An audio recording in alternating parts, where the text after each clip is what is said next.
सब के बड़ी आज हम देखने जा रहे हैं सोलो लेवलिंग के एपिसोड 10 को। लास्ट एपिसोड में हमने देखा था कि जू ही जिन्वू से मैजिक जेम के बारे में बात कर रही थी, जो कि जिन्वू ने उससे डबल डंजन में दिया था।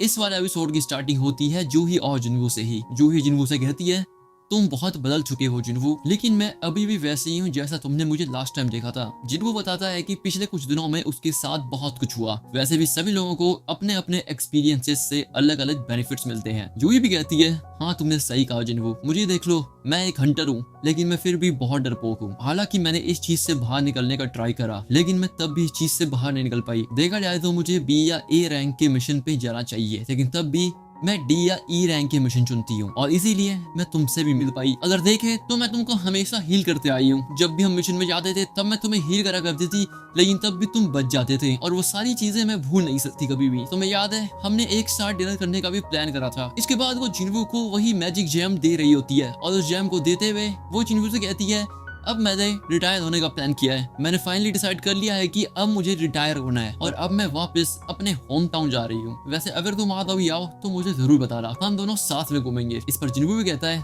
चलो अगर ऐसी बात है तो हम एक साथ डिनर करेंगे। जिन्वू यहाँ पर जूही से उस मैजिक जेम को ले लेता है, और यहाँ से जू ही चली जाती है। इसके बाद अगला सीन थोड़ी देर पहले का होता है, जहाँ पर चीफ वो जिन्वू से कहते हैं, मुझे नहीं लगता कि तुम एक बी क्लास हंटर कैंग को मार सकते हो। मैं इस बात पर भी शक नहीं करना चाहता कि तुम्हारी री-अवेकनिंग हुई है, लेकिन मैं तुम्हें एक बात कह देता हूँ, अगर तुम्हें लंबा जीना है तो तुम्हें आगे से केयरफुल रहना पड़ेगा, क्योंकि डोंगसू वाले मिशन में बस तुम और एक डी रैंक हंटर ही जिंदा बच पाया था। ये हो सकता है कि डोंगसू का भाई डोंगसू तुम लोगों को अभी ढूंढ रहा हो। ये सुनकर जिन्वू थोड़ा कंफ्यूज हो जाता है, और वो कहता है, क्या मतलब कि एस रैंक हंटर डोंगसू मुझे ढूंढ रहा है? चीफू कहता है, हाँ, क्योंकि ये मैटर नहीं करता कि डंजन में क्या हुआ, मैटर ये करता है कि तुम आखिर बचे कैसे बाहर आ गए। वैसे भी डोंगसू एक एस रैंक हंटर है, यानी इसका मतलब ये हुआ कि कोई भी लॉ उसे नहीं रोक सकता। वो एक ऐसा राक्षस है जिससे राक्षस भी डरते हैं, और हो सकता है कि वही तुम्हारे पीछे आ रहा हो। मैं यहाँ पर तुम्हें एक एडवाइस देता हूँ, ये अच्छा रहेगा कि तुम अपनी फैमिली को लेकर यहाँ से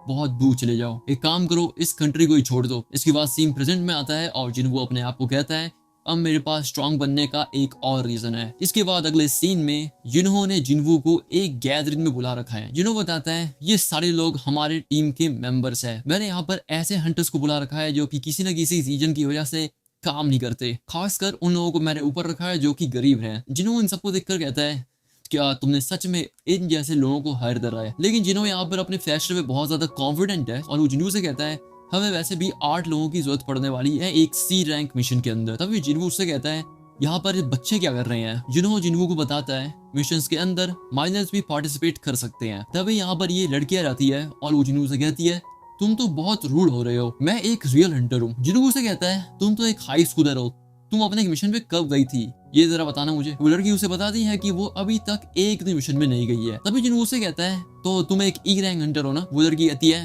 हाँ हूँ। तो जिन्वू कहता है, कुछ नहीं, तुम बस बाहर इंतजार करोगी, क्योंकि डंजन में सिर्फ मैं और जिन्वू ही जाएंगे। तभी यहाँ पर एक लड़का जिन्वू से कहता है, क्या तुम सच कह रहे हो ना? हमें बस बाहर वेट करना है, और बस वेट करने के हमें 3 मिलियन मिलेंगे। जिन्हो कहता है, हाँ बिल्कुल, वो भी एक रेड के 3 मिलियन मिलेंगे। जिन्हो कहता है, कितनी कमाल की बात है ना, बस वेट करने के 3 मिलियन। ये सुनकर वो सभी लोग खुश हो जाते हैं, लेकिन तभी जिन्हो कहता है, यार सुनो, ये सारी की सारी बातें तुम्हें सीक्रेट रखनी है, क्योंकि अगर किसी को भी ये बात पता चली तो तुम्हारे ऊपर 10 गुना ज्यादा चार्ज लगेगा, क्योंकि तुम्हारे कॉन्ट्रैक्ट में ऐसा ही लिखा हुआ है। दूसरी तरफ हमें दिखाया जाता है कि जिन्वू के हाथ में स्टेल्थ रून स्टोन है, जो कि उसको कैन को मार के मिला था। जिन्वू यहाँ पर अब उस वाले स्टोन का यूज कर लेता है, जिससे कि उसकी स्टेल्थ एबिलिटी अनलॉक हो जाती है। बट यहाँ पर स्टेल्थ का मतलब होता है किसी के ऊपर भी छुप के अटैक करना। तभी यहाँ पर जिन्हो एक लल्लू सा आर्मर पहन के जिन्वू के पास खड़ा हो जाता है। जिन्वू कहता है, तुमने ये क्या पहन रखा है? जिन्वू कहता है, ये मेरा इनहेंस्ड आर्मर सेट है, जो कि इटालियन कारीगरों ने बनाया है। वैसे भी हम 2 लोग जा रहे हैं, तो मैंने सोचा कि यार फुल प्रोटेक्शन हो जाए। ये सारी बातें सुनकर जिन्वू उसके पास जाता है,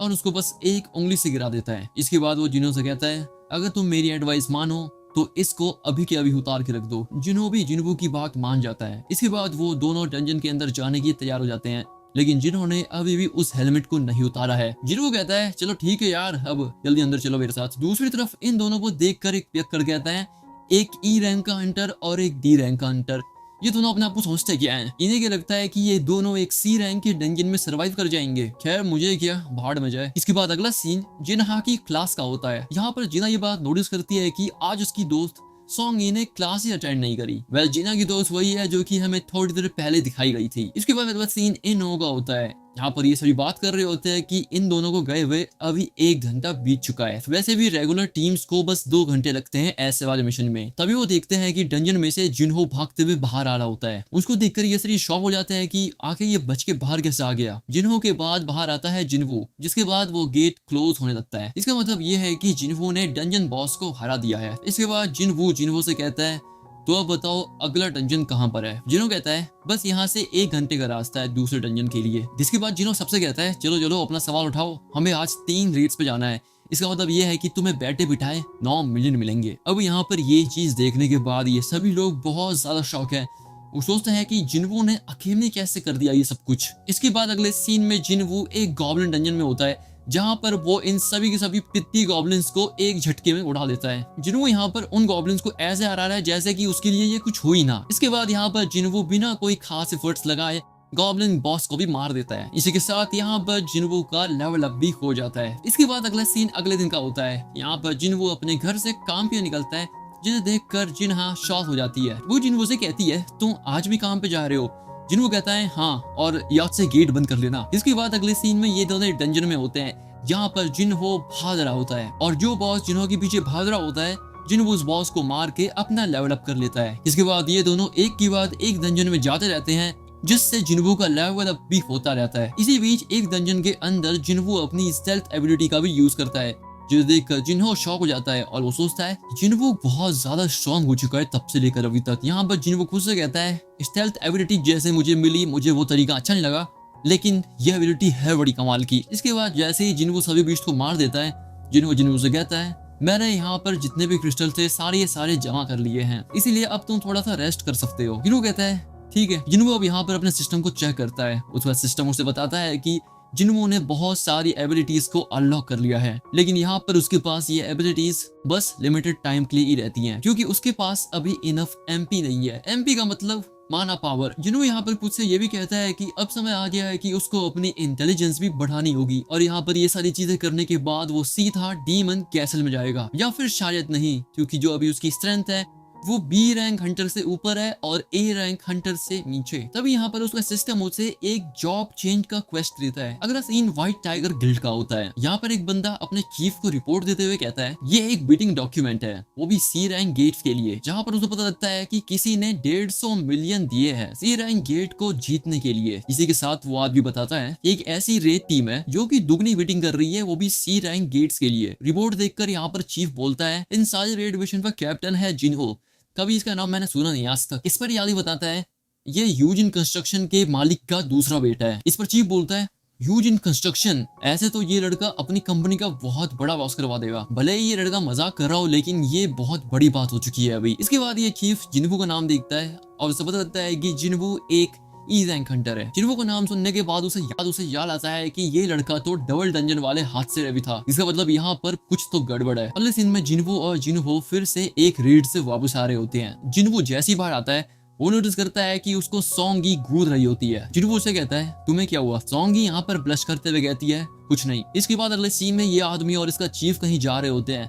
चीफ यहाँ पर बताता है जिन्हो ये लड़का एक सेकंड अवेकनर है, क्योंकि जिन्हो के साथ अभी रिसेंट में 3 बड़े हादसे हुए हैं। पहला डबल डंजन इंसिडेंट, दूसरा डोंगसुक इंसिडेंट और तीसरा कैंग इंसिडेंट। और इन तीनों इंसिडेंट्स में बाकी लोग मर गए और ये अकेला बच गया। और इसीलिए अगर ये एक सेकंड अवेकनर नहीं है तो इसकी और कोई एक्सप्लेनेशन नहीं है। वैसे यहाँ पर ये दोनों कुछ नए लोगों को रिक्रूट करने जा रहे होते हैं। अब जैसे यहाँ पर ये लोग डंजन गेट पे पहुंचते हैं, ये देखते हैं कि जिन्हो और जिन्हो को छोड़ के बाकी लोग पिकनिक मना रहे हैं। तभी यहाँ पर सॉन्गी उससे आके कहती है मिस्टर यहाँ पर बाकी लोगों का आना मना है अभी। वो आदमी कहता है अरे मैं तो ऐसे ही आ गया था, लेकिन ये बताओ तुम लोग गेट के इतने पास क्यों बैठे हो। सॉन्गी कहती है सबसे पहली बात तो मुझे बच्चों की तरह ट्रीट मत करो, मैं भी एक हंटर हूँ। ये सुनकर चीफ शॉक हो जाता है और वो कहता है तुम भी हंटर्स की टीम में हो। सॉन्गी कहती है हाँ। यहाँ पर चीफ समझ जाता है कि सम जिन्हो अकेला ही गया है, इसका मतलब वो बहुत ज्यादा पावरफुल है। इसके बाद वो चीफ वहां से चले जाता है। तभी जिन्हो रेड से बाहर आते हुए जिन्हो से कहता है कल कुछ है तो नहीं, क्योंकि कल छुट्टी मारते हैं। जिन्हो कहता है कल एक गेट रिजर्व तो है, लेकिन चलो मैं उसे कैंसिल कर देता हूँ। जिन्हो यहाँ पर उसे ऐसा करने से मना कर देता है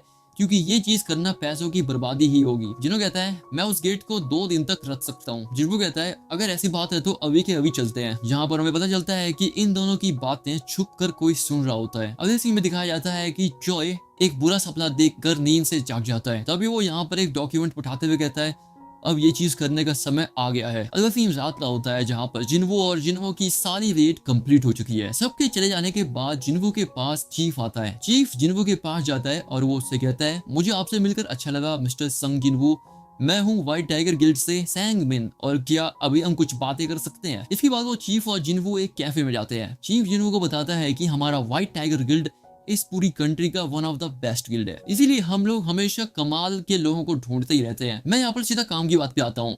हम आपको दुगना पेमेंट करेंगे जितना वो यूजिन कंस्ट्रक्शन पे कर रहा है आपको। किसी वजह में आपको बस एक छोटा सा काम करना है, आपको bus white tiger guild join करना है। यहाँ पर सैंग मेन मनी मन सोच रहा होता है, पैसा तो अच्छे बुला देता है, ऊपर से ये लड़का तो ऑफर को मंजूर कर ही लेगा। जिन्हों यहाँ पर सैंग मिन से व्हाइट टाइगर गिल्ड की वैल्यू पूछता है। ये सुनकर सैंग मिन हिचकिचाते हुए बोलता है यही कुछ 50 बिलियन। ये सुनकर जिन्वो कहता है तो क्या तुम मुझे पूरी बिल्डिंग दे सकते हो। इस पर सैंगमिन कहता है मुझे समझ नहीं आया कि आखिर आप कहना क्या चाह रहे हैं। जिन्वो यहाँ पर उसे सीधा बताता है कि यूजिन कंस्ट्रक्शन ने उसे 30 बिलियन के साथ साथ एक बिल्डिंग भी ऑफर करी है, तो इसका मतलब ये है कि तुम मुझे पूरी बिल्डिंग तो दे ही सकते हो। ये सुनकर सैंगमिन कहता है इसके लिए तो मुझे अपने सुपीरियर से बात करनी पड़ेगी। तंग जिन्वो कहता है अगर ऐसी बात है तो फिर मैं चलता हूँ। जिन्वो के जाने के बाद सैंगमिन सोचता है मुझे पहले ही पता चलना चाहिए था कि आखिर इसको जिन्हो ने कितना ऑफर करा था। लेकिन जिन्वो जाते जाते उससे कहता है तुम्हें आखिर मेरे बारे में पता कैसे चला, क्या तुम मेरे ऊपर नजर रख रहे थे। ये कहकर जिन्वो वहां से गायब हो जाता है और यहाँ पर संगमिन के मुंह पर एक मार्क आ जाता है। ये चीज देखकर सैंगमिन की फट जाती है और वो मनीमन कहता है ये सच में सेकंड अवेकनर है। सो इस बात में कोई भी शक नहीं है कि यूजिन वालों ने इसको इतना पे करा। ये कहता है वो जिन्वो से माफी मांगता है उसके ऊपर नजर रखने के लिए और पीछे देखने लगता है, बट जिन्वो से कहता है पीछे मत देखना। इसके बाद सैंगमिन जिन्वो को बताता है कि कोई ऐसा आदमी है जो कि डंजन्स को मोनो, जिसकी वजह से हम अपने नए बंदों को ट्रेन नहीं कर पाते हैं और हमारे रूल और रेगुलेशन की वजह से इन नए लोगों को डंजन्स पे भी नहीं भेजा जा सकता। इसके बाद वो बताता है कि गेट के रिगार्डिंग डील करने के लिए टैंग बिन ने उस बंदे के ऊपर नजर रखना चालू करा जो कि उन डंजन्स को खरीद रहा था और उसी रीजंस की वजह से उसे जिन्वो के बारे में पता चला। जहाँ पर जिन्वो अभी भी छुपा हुआ है और वो सैंगमिन से कहता है और कितने लोग अभी मेरे बारे में जानते हैं। सैंगमिन कहता है कि बस मैं और जो आदमी बाहर खड़ा है बस वही। जिन्वो उससे कहता है कि मैं नहीं चाहता कि कोई मेरे बारे में जाने और अगर फ्यूचर में मेरे बारे में कभी भी अफवाह उड़ी तो सबसे पहला शक मेरा तुम्हारे ऊपर ही होगा। सैंगमिन कहता है ये रिपोर्ट तो मुझे अपने गिल्ड वालों को फिलहाल देनी होगी, लेकिन अगर ऐसी बात है तो मैं शांत रहूंगा। जिन्वो उसे थैंक्स कहता है और जिन्वो वही बैठा होता है। जिन्वो से कहता है लगता है हमारे सभी सी रैंक डंजन को खरीदने की वजह से तुम्हें दिक्कत हुई है, इसलिए इन सब चीजों के लिए मैं माफी मांगता हूँ, लेकिन ये कुछ दिन और चलने वाला है। वो सब तो ठीक है, लेकिन हम अपने नए बंदों को ट्रेनिंग कैसे करेंगे। जिन्वो अब यहाँ पर उसको एक डील देता है। जिन्वो कहता है कि एक काम करते हैं, अभी हमारे पास 3 सी रैंक डंजन है, अगर तुम्हें उसे लेना है तो लो, नहीं तो बाहर में जाओ। इस पर सैंगमिन जिन्वो से प्राइस पूछता है। जिन्वो बताता है कि हर एक डंजन 3 मिलियन का है। सैंगमिन कहता है 3 मिलियन, भैंस की पूंछ। सैंगमिन ये बताता है कि एक सी रैंक डंजन में बस माना क्रिस्टल भी 2 मिलियन तक ही होते हैं, कम से कम थोड़ा तो डिस्काउंट दो। जिन्वो इस बात पर तुरंत मान जाता है और वो कहता है चलो ठीक है, डील हुई। जिन्वो ने यहाँ पर एक डंजन को 2 मिलियन में बेचा है। जिन्वो कहता है आज के आज पैसे ट्रांसफर कर देना बैंक अकाउंट में, और हाँ वैसे मेरे पास तुम्हारे लिए एक गिफ्ट है, एक काम करो अपनी आंख बंद करो और मुंह खोलो। जिन्वो यहाँ पर उसे हीलिंग पोशन पिलाता है जिससे उसका घाव भी ठीक हो जाता है। इस पर सैंगमिन कहता है तो इसका मतलब ये हुआ कि तुम अब मेरे ऊपर भरोसा करने लग गए। जिन्वो कहता है हाँ, अगर तुम मेरे बारे में किसी को बताओगे नहीं तो। इसके बाद अगला सीन सुबह का होता है जहाँ पर जिन्वो को बताता है कि अकाउंट में 6 मिलियन ट्रांसफर हो गए हैं, लेकिन ये बताओ तुमने इतने महंगे हुए डंजन्स को बेच कैसे दिया जबकि हम उसे कैंसिल करने वाले थे। जिन्वो कहता है ये बस एक सीक्रेट है। अगला सीन होता है व्हाइट टाइगर गिल्ड का। यहाँ पर इस आदमी को पता चलता है कि इनके एरिया में सी रैंक डंजन खाली थे, मतलब इसके पैसे वेस्ट हो गए क्योंकि यूजिन कंस्ट्रक्शन वालों ने इस दिन कोई भी सी रैंक डंजन नहीं खरीदा है। अब यहाँ पर सैंगमिन सोच रहा होता है कि सबसे पहले वो इन्वेस्टिगेशन में फेल हुआ और दूसरा बिजनेस में। तभी उसको जिन्वो का मैसेज आता है, इस चीज से हमारा हिस्सा बराबर हो गया, अब मैं भूल जाऊंगा कि तुमने मेरे ऊपर कभी भी स्पाई करा था। अब पता नहीं क्यों यहाँ पर इस मैसेज को देखने के बाद ये बंदा खुश है। जिन्वो यहाँ पर कार चलाते हुए सोच रहा होता है तो एक जॉब चेंज क्वेस्ट, मुझे ऐसा लगता है कि इसमें मजा आने वाला है। तो बडीज इसी के साथ ये वाला एपिसोड होता है एंड। देखना जो बात यह होगी कि अगले एपिसोड में क्या होगा, तो उसके लिए चैनल को सब्सक्राइब कर लो। अगर तुम्हें ये वीडियो पसंद आई है तो उसको फटाफट से लाइक करो और अपने दोस्तों के साथ शेयर भी कर देना।